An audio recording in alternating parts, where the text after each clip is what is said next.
Welcome everybody. Welcome back to Electric Vision Entertainment. I'm gonna leave this title screen here for a little bit today before I show my face because I'm trying something different on the show. I'm gonna try out a few different things.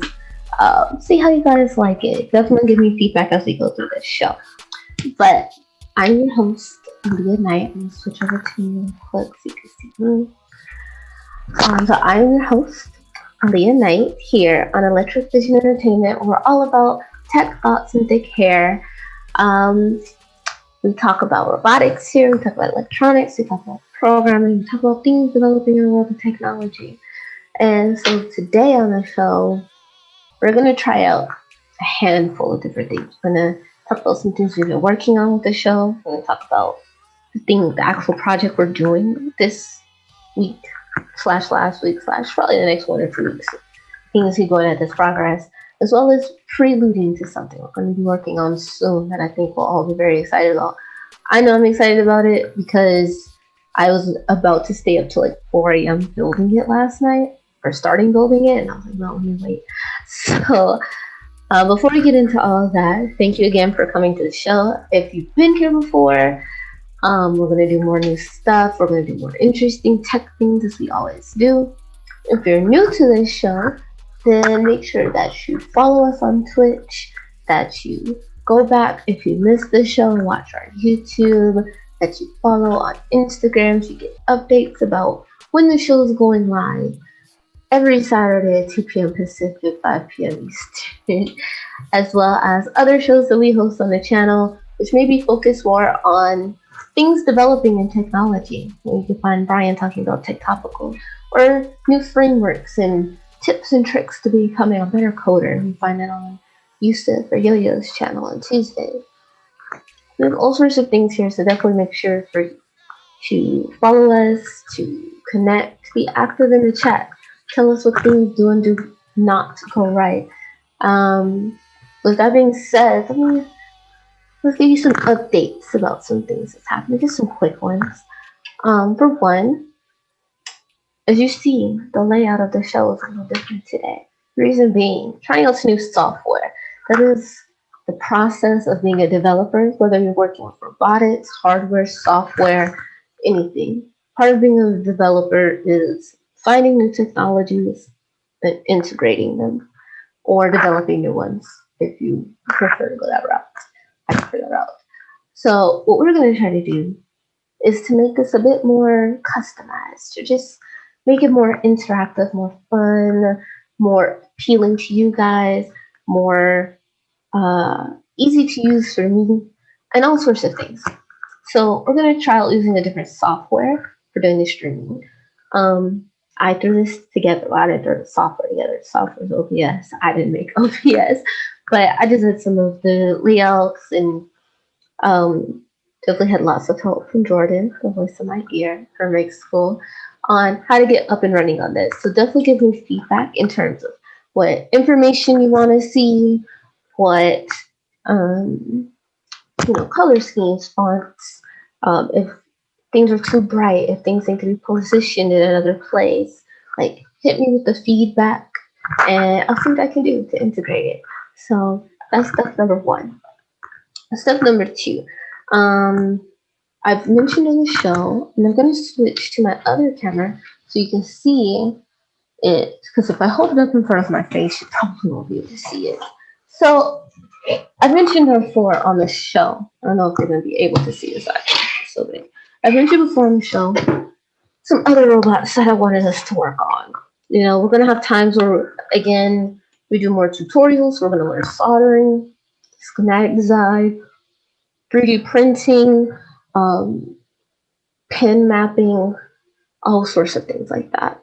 Then there'll be other times to work on smaller projects, as we are now. We're designing our own Arduino. And then in the future, we may also build, I keep alluding to that other obstacle avoidance robot I have. Potentially working on that. Maybe. And it's so ripped up at this point that I don't even know where to start to fix this, but we'll get there. However, there's this other hexapod, 6-legged. I call it a spider, but technically it's 6 legs, not 8, robot that I wanted us to build on the show. and it has arrived. And let me show you what it looks like. So this is what it looks like. If I can get a good angle. This guy. We're gonna build this. And it's gonna be super fun. It's from, this is definitely not gonna look this tidy at all. I mean, there's a potential chance that with me using these jumper wires that I have, rather than the ones that is in here, because I already know how the wires are gonna be in here. I haven't ripped out the whole box and dissected it. I'll try to make it a little tidier, but it's definitely gonna be a mess. But I think that adds to the aesthetic of just, I had this idea to make it like my guard dog, because it's, I think, bigger than I thought it was gonna be.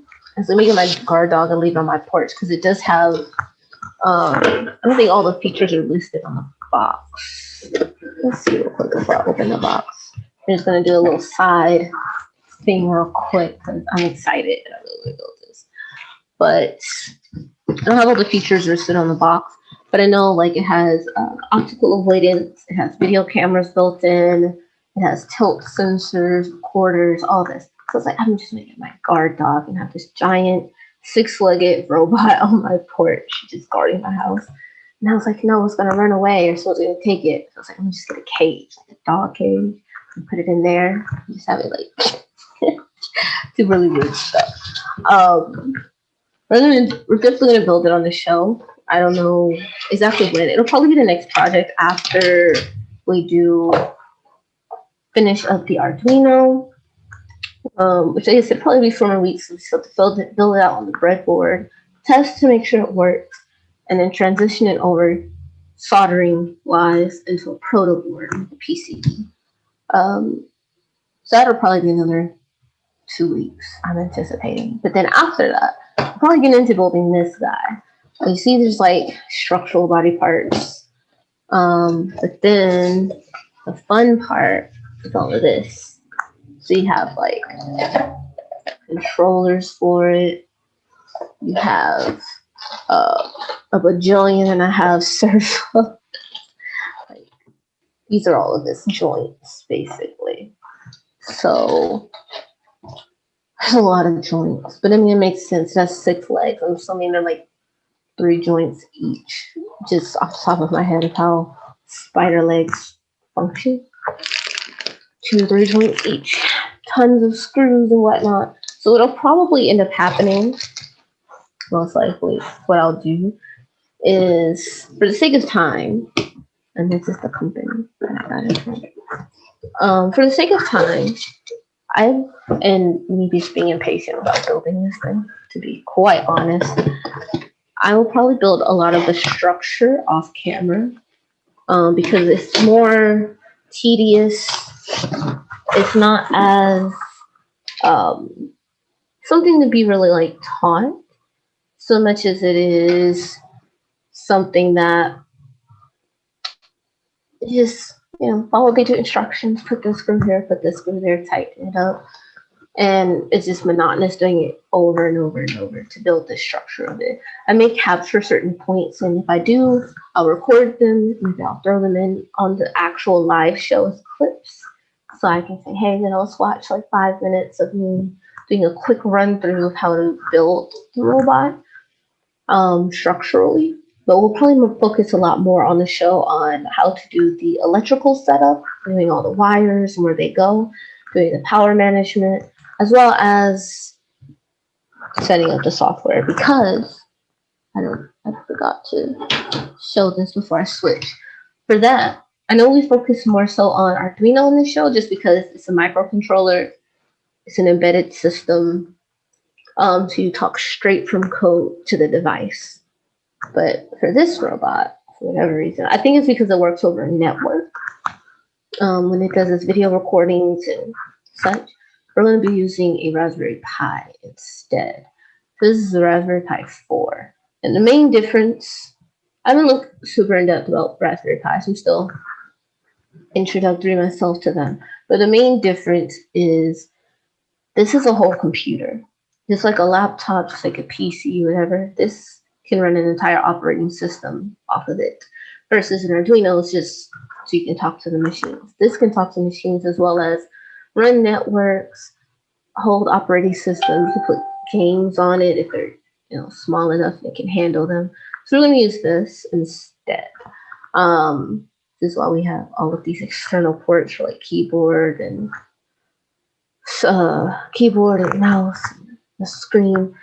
But we'll get there, slowly but surely. So you guys, this is another benefit of being here on the show. Is I'm not going to know everything as much as I would love to. I'm not going to know everything. And we're going to try out different things so you can learn along with me. And if you're more experienced in it, then definitely reach out to me and let me know. Let me know about what you know about Raspberry Pis, because I know a lot of people are very proficient in it. I myself am not. And as I was looking up how to do it, I was very confused. So it's like I have to put an operating system on here and get. It's literally a full computer without the tower. It's just the most core functionality that you can have. So from there, so it's something we're going to work on, as I said, the next couple of weeks. We're going to get into that. So again, make sure to follow us on all of the platforms so you can make sure that you're up to date with that. You're not missing it. And then lastly, before we get into the actual build, I'm just going to go real quick briefer what we did last week. So we are in the process of building an Arduino. Now technically Arduino is the company name, but this is what we just all call it that. Really, we're making our own microcontroller. And it's based off of the Arduino's microcontroller, since it's the basis, or kind of the standard for microcontrollers. So that's what we're going to do. So last week we just went over the pin mapping. I know we don't have the zone this week. I guess that we're trying.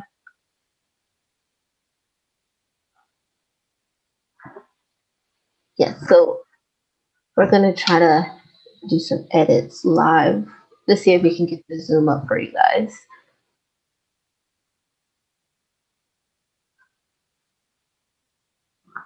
So I'm going to slow some stuff around here. Boom. Look at this. Look at this. Ouch.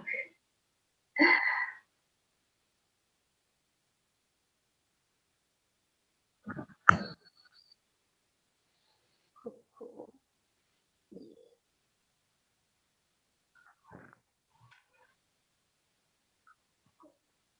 Yeah, so we gotta zoom up.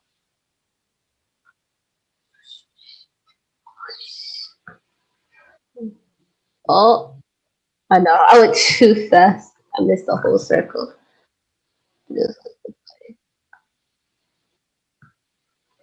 Oof.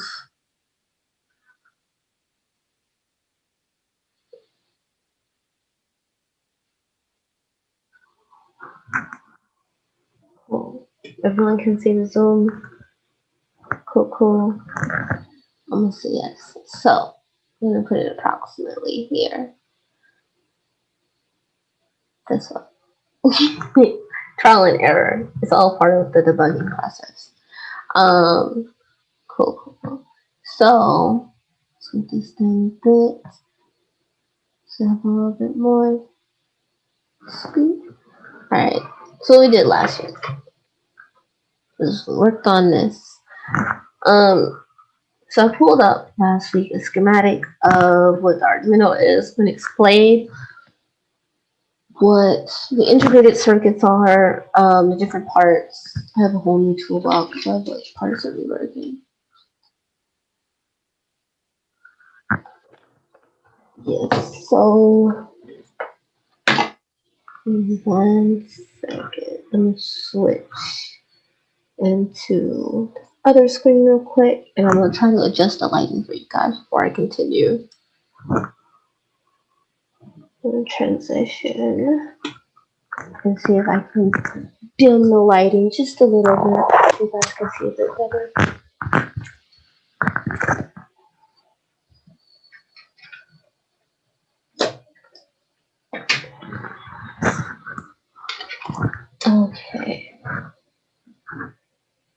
that a little clearer for everybody.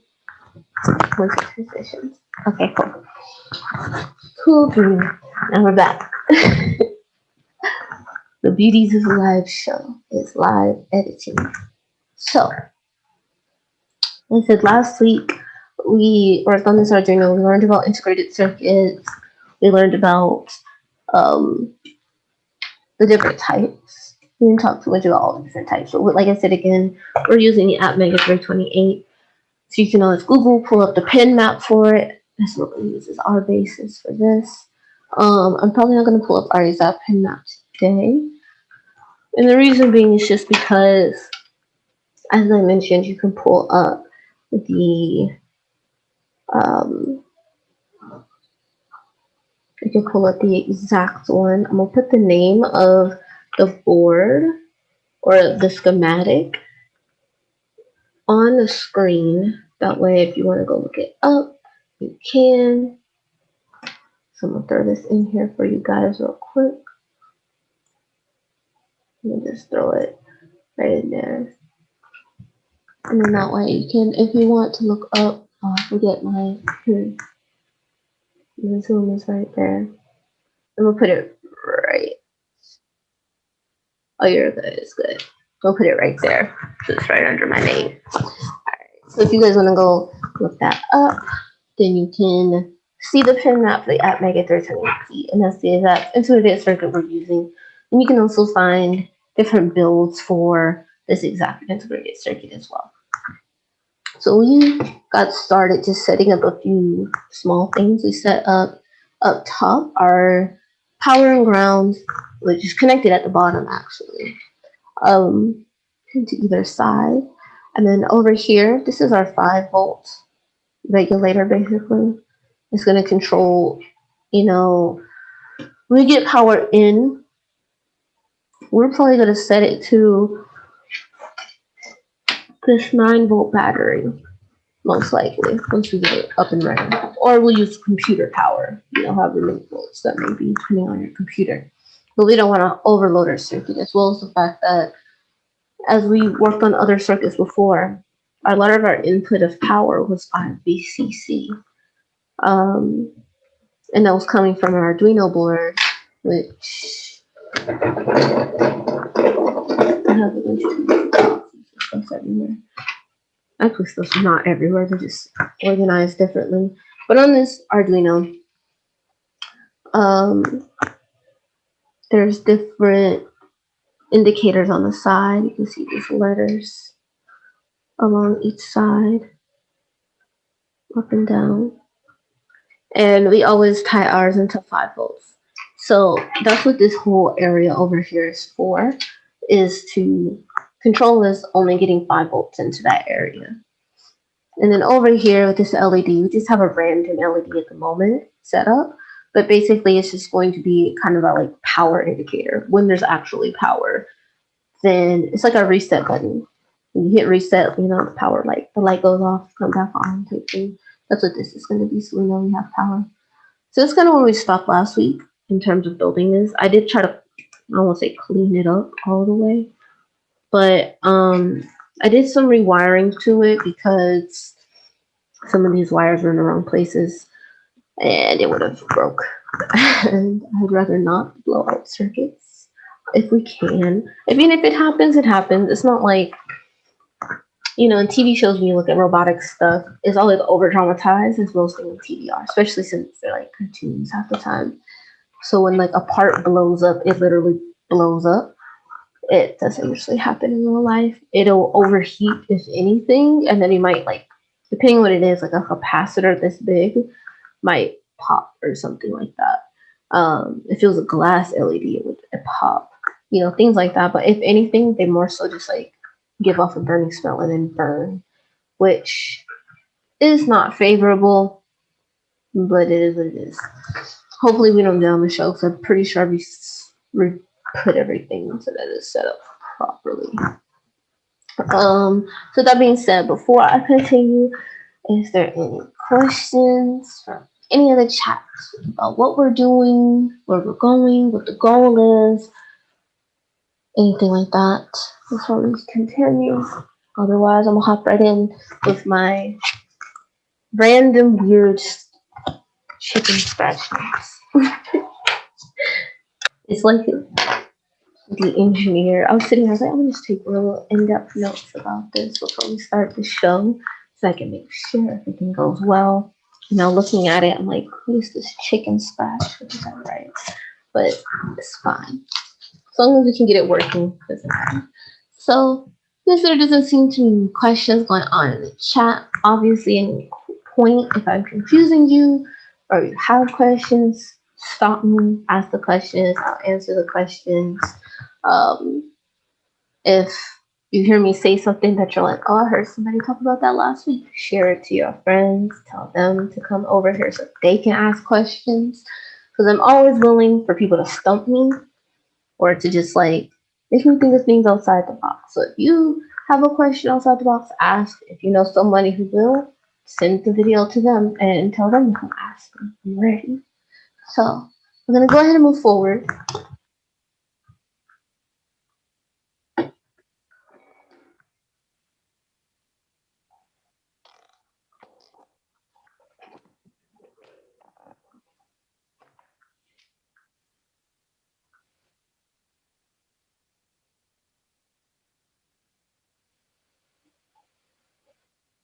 Mm-hmm.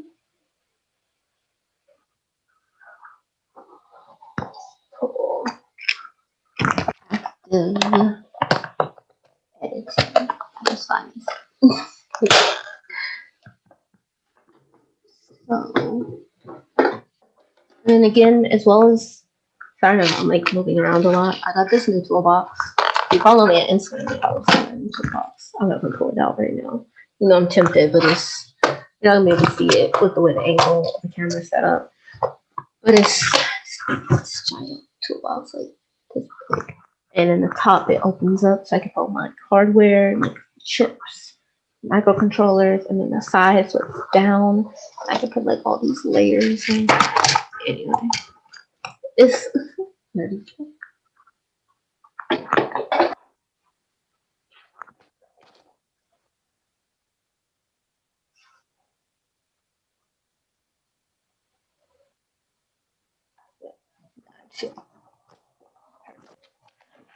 Um, so I'm just pulling out all the parts we're probably gonna need. I don't know how far we're gonna get today again, because again, I was like, we're just gonna jump straight into it next week. We don't, because updates take longer than I think. Um, so we're gonna need a couple different things. So first off, one of the things I know we're gonna need for sure. It's not gonna be the next piece we add, but I'm gonna go ahead and bring it because it will be soon. We need a crystal. Ooh, crystal. And what the crystal does is keeps track of time. So just like any, if you program and there's always some sort of like serial input, serial output, or even just to do logic and arithmetic, it has to keep some sort of track of a counter or a time. And that's what the crystal does. So we're going to need one of those. We're going to need some more resistors. And I'm mildly concerned that I don't have the right resistors. As I was looking back at the design build for this, and I was looking at the capacitors. And there are several types of capacitors. I think I've mentioned that before. So we have like some of these here that are on our board, but there's also like a bajillion other types. And as I was looking and doing more research, I was like, I don't think we have those. So we might build out literally the entirety of this circuit without that part. And next week we might just have to finish putting those pieces in and testing.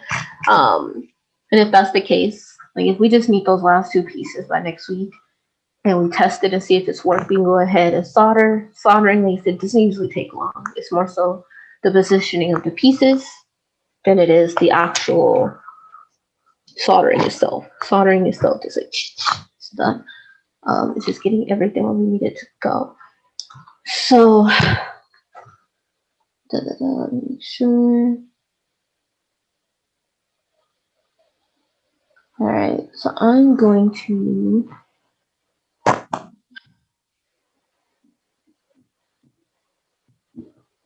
to make sure I have the right resistor. I'm going to go ahead and connect some of the wires for our integrated circuit. And we'll worry about that capacitor later. Because I definitely don't have it. I was so prepared, but it's always happens. Even looking at that other robot, I was like, I need 4 other things that I didn't think I was going to need. So the first thing I'm going to do is I'm going to put pin 7 to our 5-volt power, or to power, I would say. So this is this basic setup. Certain things, I said, when we connect on the Arduino board itself, we have our ground, we have our VCC, which is our voltage as well. So I will go ahead and set those up, and I'm not going to go any colors again. I'm just going to put by whichever works space-wise. Let's scoot this down a little bit.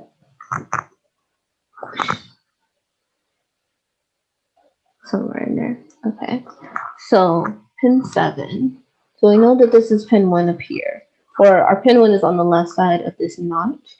So 1, 2, 3, 4, 5, 6, 7. So our 7 is at space 20. And we're going to connect that to power.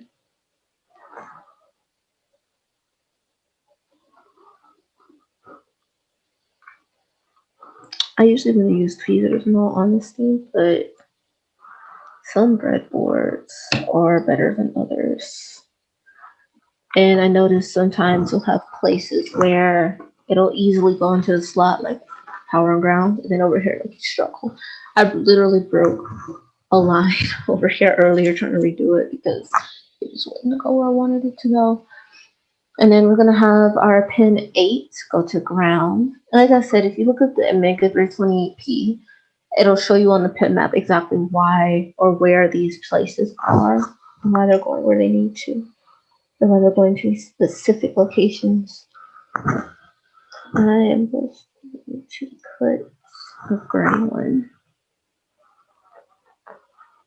Because why not?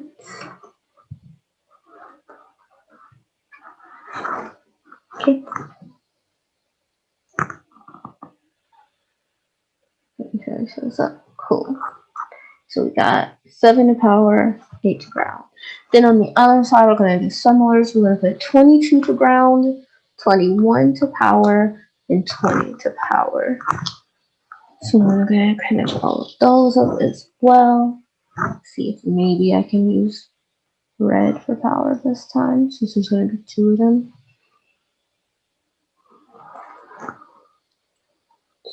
That's this one.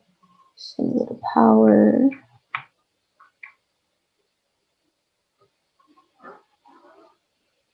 And then 20. And it goes this way as well. I know often we think of things like 0 to 16 or 0 to 15 and then 16 through 31. But it doesn't go top to bottom, top to bottom. It goes top to bottom and then jumps and rotates back up. So the highest number is in the top left and the lowest is in the top right. Kind of weird, but you know, I didn't design it. Still cool on question.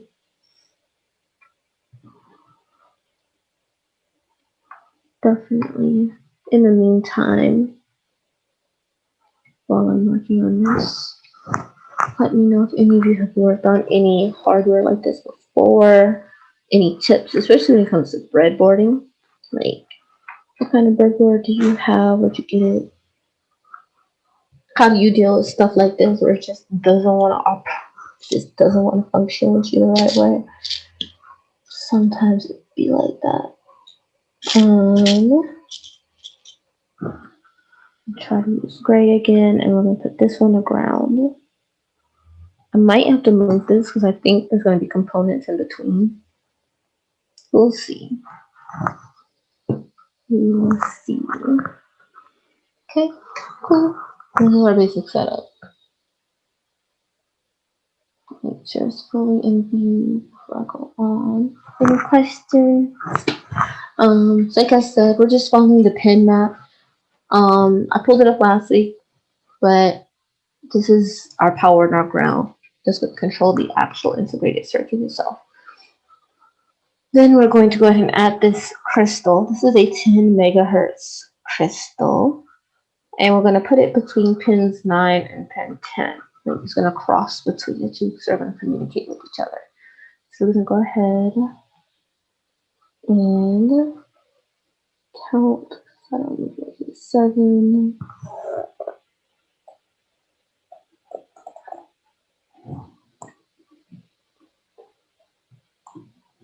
And actually, this ground is in the wrong place because it should be in pin 8, not pin 9. You guys gotta catch me when I do stuff like this. I know it's like hard to catch these in those, so I'll give you the pass because quality. But I'm gonna make sure everything is in the right position or else nothing will work.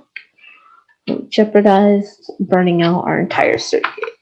The problem with that is sometimes you might know what it is, but just because you know what it is doesn't mean it didn't affect other things. And that's very important for like troubleshooting. Is understanding that just because one component burnt out doesn't mean it didn't affect everything else. Unfortunately, so if one thing breaks, you then have to go check literally everything else. So I went ahead and put this crystal in between 9 and 10. So it's bridging there. And these are not polarized, so it doesn't matter which side is which. Our crystals. Our next steps involve those capacitors that are missing.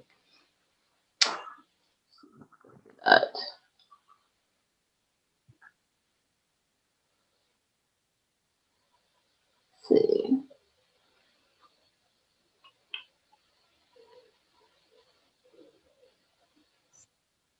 No, copying. So that's the crystal. So it's going between 9 and 10. Most of the other wires on here are between a pin and ground or a pin and power. We're just doing between the actual 2 pins. So we'll do that. So we're definitely not gonna finish it today now to test anyway, because looking at these capacitors, I don't have the correct ones that I thought I did. So it is what it is. Sometimes this is how the process goes. The downside to hardware development versus software. Software, you can usually just go online and get it. Hardware, I have to go actually physically acquire it. And that will not happen this exact moment. But in the meantime, we're going to build the rest of it, and I should be able to get it by next week. That way we can just go ahead and put it into the spots it's missing, test it out. We're going to probably do this the basic LED blink type things. That's usually if you get your LED to blink, you're good. And then from there, we'll go ahead and switch it over to our proto board. Once we get on the proto board, that's where we'll wrap it up.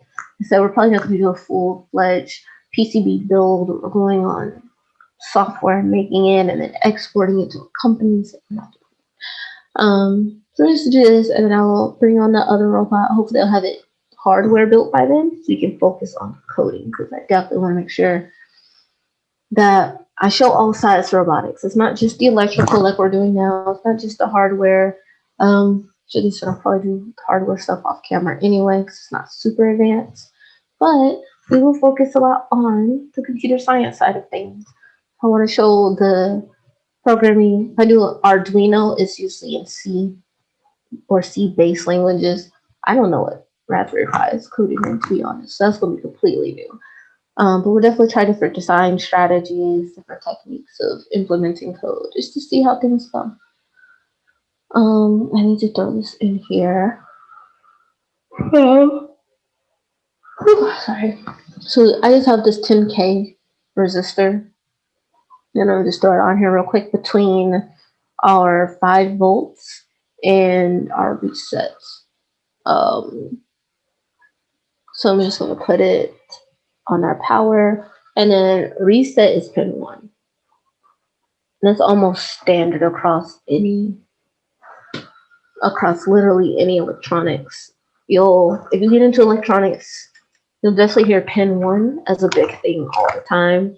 It's your reset is your starting point, but it's also usually a reference.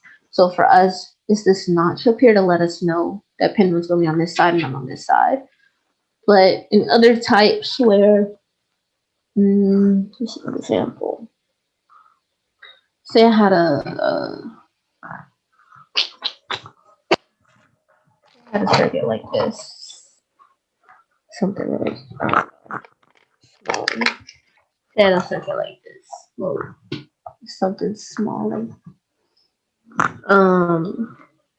And say I don't know which way to orient it, then one side might be notched, like one piece of it might be just cut off, or there might be like a dot in one of these corners, and that'll indicate which side is pin 1. Now, mind you, for this exact one, it's easier to tell because there's like 3 slits here. But if it was a circle or something that looked purely identical on either side, then it might be. I think it's a good example. But if it was like a square and it was completely identical on all 4 sides and all around, you might not know which side is pin 1, pin 2, but orientation heavily matters for certain components. And so they'll indicate it with that dot or with that like cut off piece of the side to let you know that is the pin 1. Very integral, very, very. I myself have worked with electronics and burnt out parts because it was oriented wrong and it's not good. So to continue, we're going to make a reset button as well. And just like on the Arduino, if we were running a circuit and we needed it to stop or we wanted it to go from the start, maybe I reprogrammed it, or if I was playing a simple Simon game like we did on the show a few weeks ago. If I was on level 5 and like, I don't know what's going on, I want to start over, hit the reset. Yeah. Apologize for the yawning. Hit the reset button and starts it over from the start. So we're going to add a reset button for ours as well. Simple button. I'm just going to throw it on there somewhere. I'm going to put it. I'm going to put this button. Make it close in space. I'm going to put it right on top of this. So I want it right in the same-ish area as our integrated circuit. Is seated enough. So I'm literally going to put it like smack on top. Smack on top of it. And then I'm going to put a jumper from the lower leg to pin 1. So that, like I was saying before, reset, we're going to go right from there. And the important thing to remember about electronics, I know it seems like a lot because it is a lot. And there's a lot of things going on. The important thing is to remember tracing, like I mentioned before. Just like with code, you know, if you get an error, they give you trace back logs. Or you could just go through and find the flow of how things broke. Even looking at your own code, you can go, okay, I was doing this, and I was calling this function. I was doing this and going this, and following the flow of how things are going in order. It's the same here, only it's physical. Is, you know, we're bringing in it from here, we're going this place, we're going this place, and it circles through there. So it can be a lot, but it's just one of those things that comes with practice. Just like anything else in life. So I'm going to put this little glue in. If it wants to fit right between pin 1 and the low leg of our button. If I can get it in there.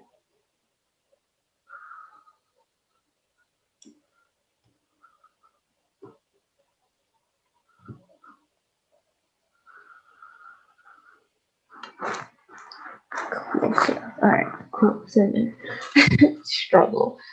And then, yeah, this is when it starts getting and 10th. I probably could have scooted this integrated circuit down a little bit, have more space, but we're here now, and I'm not moving shit. We're just gonna make it work, and I hope I don't run out of space or have to move stuff. If I do, I can probably move this LED up a couple spaces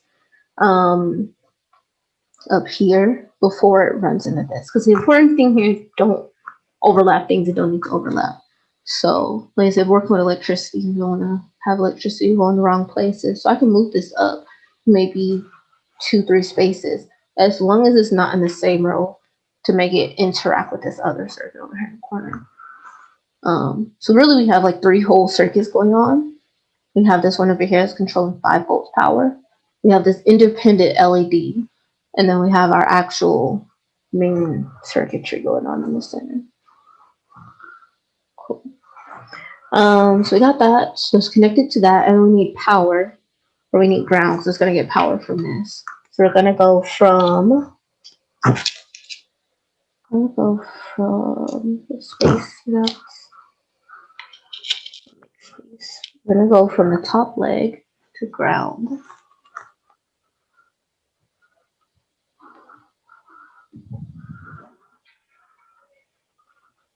This is kind of, I always see ground as like the dump, but that's really what it is.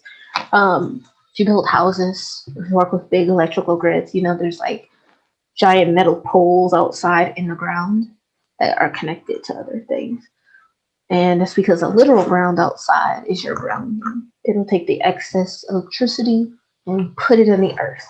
There's so much dirt in literal ground that it just goes in there and it's fine. But we don't have that in a lab, in a house, usually, most people. So we have other ways of going about doing ground. But for us, it's basically what it is. It's just like an electrical dump. If I have excess electricity, what happens to it? We don't want it just floating around in another. Yawns. Yes, there's lots of yawns today. That is one of those days, apparently. Let's see how many I get by the end of the show. I'm sure there's other people keeping track as well, but hopefully not. So we have all this. Really, we're almost there, actually. We probably finish building the rest of this today, maybe. Except for the capacitors. And the next week we can really hop into testing, getting that program working, and then soldering everything where it needs to be. And literally when we solder it, I'm just going to take a piece off and put it in the exact same location on the board, on the PCB. I may even do a little extra solder wiring. I don't know if there's a name for it, but just like there's these channels underneath that go horizontally on the breadboard, and then on the side vertically. As I showed before, not all PCBs are set up that way.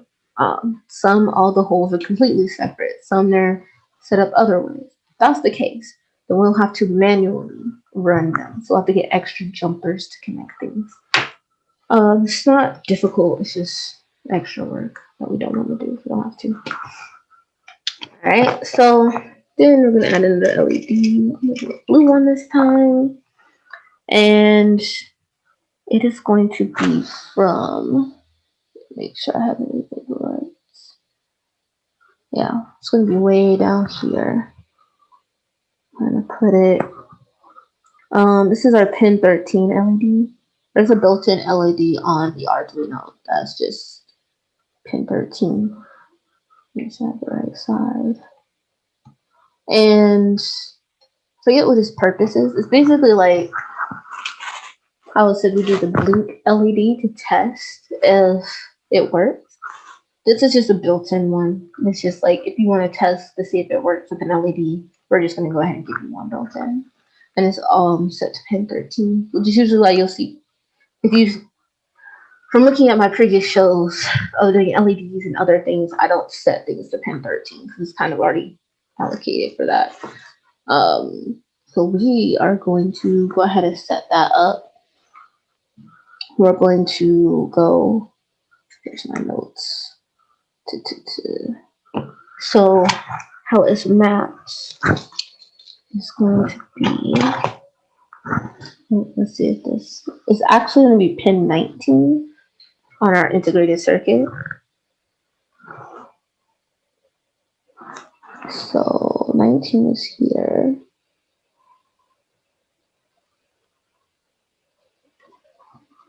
Oh, don't be difficult. That's pin 19. And we're just going to put it here. And I'll move it. I'll move the LED to adjust.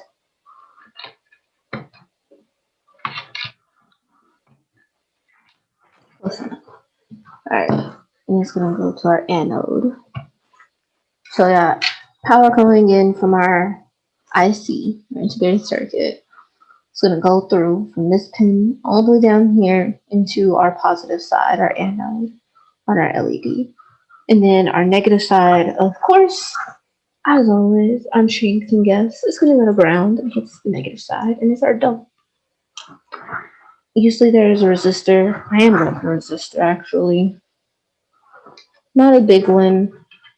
Usually it's 220 for a lot of stuff like this. We're going to scale it down to 180 if I have them. If I don't have a 180, I know I had 100. I was organizing them yesterday.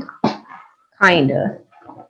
I was attempting to organize them, but they're not that organized. If I have a 180, we'll put that. But if not, I will just stick with 220. It's always better to have a little more resistance than less, because if you have less, you could overpower something. You could break the resistor. The really only downside to having a stronger, like a 220 instead of 180, is you'll have less flow, less current. So it might not show as bright. But I don't think it'll make such a big difference that you won't be able to see. It's only like 40 ohms of difference. Hopefully. We'll find that out later as well. So I'm gonna put this in. I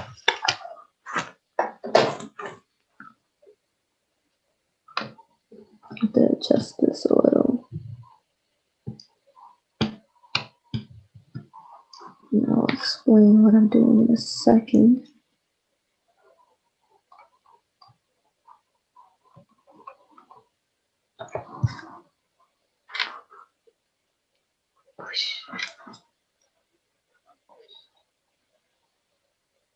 Alright.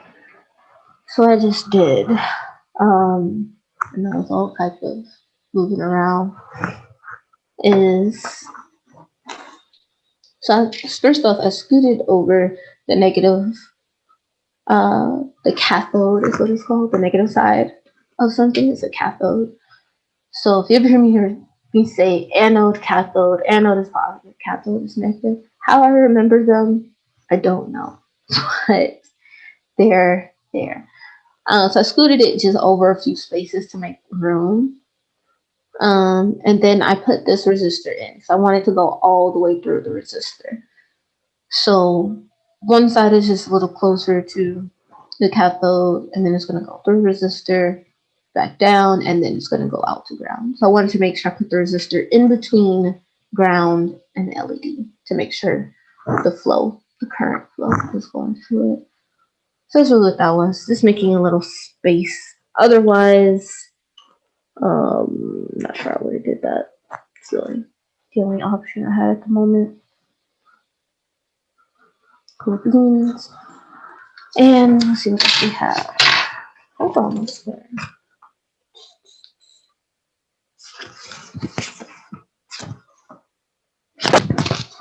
Yeah. So then the last thing we need to do is set up our 3.3 volt regulator. And really, I doubt we're going to need it because I never used 3.3 volts. I can't think of a scenario which I would use 2.3 volts. But on our Arduino, since we're trying to get as close as possible to the actual one, then I'll go ahead and set it up if I can get R. They said I was reorganizing everything on my desk so that it was more orderly and neat. And I don't think I finished. Either I didn't finish or things are still all over the place. It's probably a combination. I think it's these ones. Yes. So they look exactly like our 5.5 volt. Literally exactly like them. The only difference is the text. I don't think my magnifier is on at the moment. I'm pretty sure not, but I'll find out real quick. Let's see. Just so I can confirm.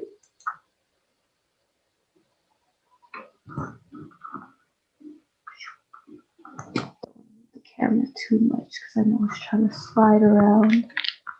But I'm gonna do this. So I have this magnifying glass. I don't want to move it too much because it's definitely gonna bump into the camera. I have this magnifying glass here.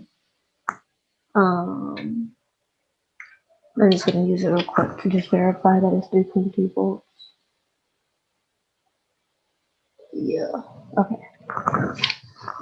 Now that I have that, let me turn it back off so you see our lighting right at the end of the show. Cool. So it does the same thing as our 5 volts regulator, where it takes in power and is going to basically convert out 3.3. Whatever it takes in is going to dump out excess and then convert the rest and only push out 3.3 volts. I'm going to throw that on here real quick. This is the one with the missing capacitors. So I'm missing like 4 capacitors. I'm just taking note of that for the future. Let's see, where do I want to put this? I'll probably put it, just throw it over here. Ew. Alright. Have this, and then I'll scoot it up. I scooted it up too much. Yeah.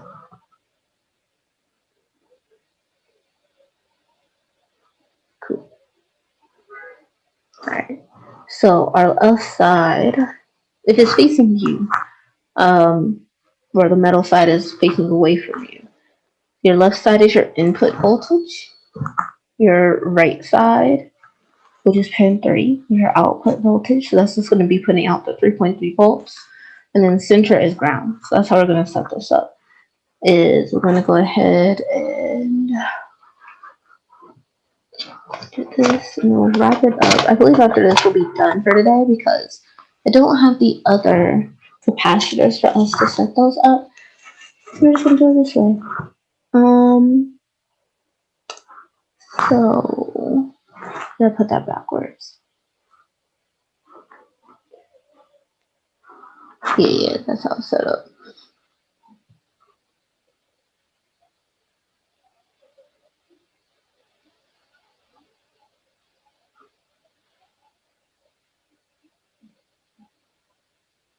Oh no, this one's different.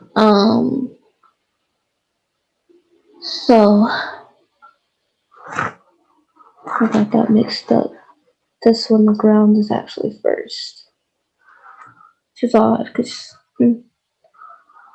uses the other way around. Or it might be just the design of this. So in this case, the first pin is our ground. So I'm gonna set that pin to ground. Then our second one is going to be the power.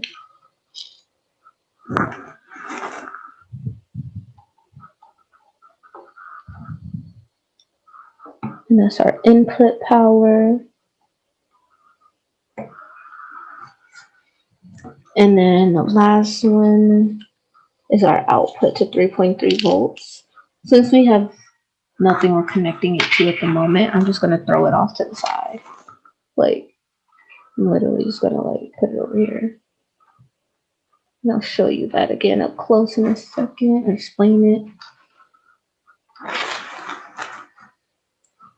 And then we'll put in some capacitors in there as well to control what's happening. But basically, what's happening, I know it's kind of weird with the colors. We're getting right here our ground. So this is where we're dumping everything into ground. And then in the center, we're taking in power through this line to the center. It's going to go up here, do a bunch of logic, do a bunch of fun stuff. And then it's going to spit out on the other side, 3.3 volts to this line. And if in the future we want to say, oh, I want to connect something that only needs 3.3 volts, maybe I just need a small LED that doesn't require a lot of power, then I can just plug that into here, into this whole line, and I'll get 3.3 volts. If I had a multimeter and I went ahead and, you know, powered this circuit up and I put it into here in this line, I should get approximately 3.3 volts of power. Same way as if I came up here and put it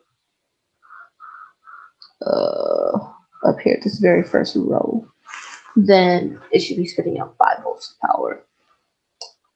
So that being said, let me just get back through. Any more questions? Any other questions? I know I'm like going through a lot, so definitely let me know if you want me to go back over stuff, or if you have questions, comments, concerns. If you want to know why I did X, Y, and Z.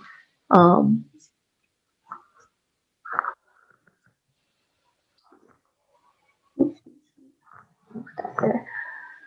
Scoot it up. You see, it looks like a mess, because it is a mess. It's all over the place, especially certain areas like down here. They're just like, what is going on? But once we connect everything like that, there's 2 capacitors missing around this crystal and 2 missing for here. But otherwise, I think everything we need to get basic functionality is set up. And then if we were doing like setting up, let's say we did a circuit before, we needed to put things in a certain pins. If we left it on the breadboard, we could just put the jumpers directly into wherever it needs to align. Versus when we get a board and we put it on, it's basically what we have here is basically like this center chunk. And then when we put it on the board, that's when we'll add potentially an adapter for AC. We'll add one of these if I can find one. I think we might do a third party. Either we'll get like a third party microcontroller that does this for the serial input and output to program it, or I will take the circuit, the chip off. We'll see. I have to get a piece under to do that. But I take the chip off, put it onto another board, program it on that board, and then put it back on this one. We'll go into that if we decide to do that option. As well as we'll put these on the side. And to do this is what I mentioned before, where we're going to have to get external jumpers, and we'll add them onto each one of these pins, and we'll branch it out to the side. And that way we're not having everything being plugged into the center of our board. Instead, we'll have everything move out, kind of just like legs. It starts here, and we're like setting up everything on the side, and that way we can plug it in on the side, and it's not dealing with this mess of all the stuff in the middle. It's more organized to me. So we're gonna do that next week. Yeah. So this is a basic setup for Arduino. I'll send out a little info about it in some channels somewhere, probably my Instagram. So you should definitely follow me there, because I'm definitely more active there, and on my Facebook, in terms of updates about the show and the technologies we're working on. I will get the capacitors and whatever else we need, so that by next week we can go ahead and finish setting this up. We will test the program or two on it, do some troubleshooting, because I'm sure there will be troubleshooting to be done.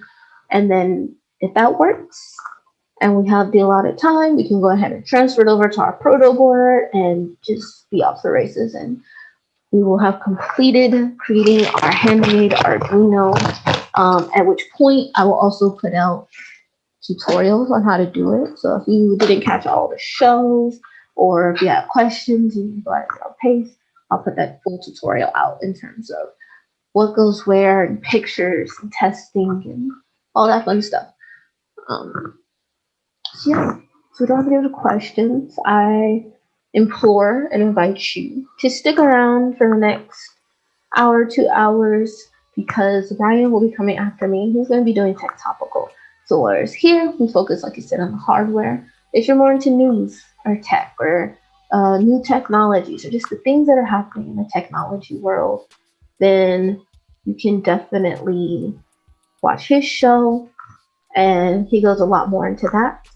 And then to come around on Tuesday, you'll get Yo-Yo Yusuf's show, and you can learn more about like tools and technologies for the show.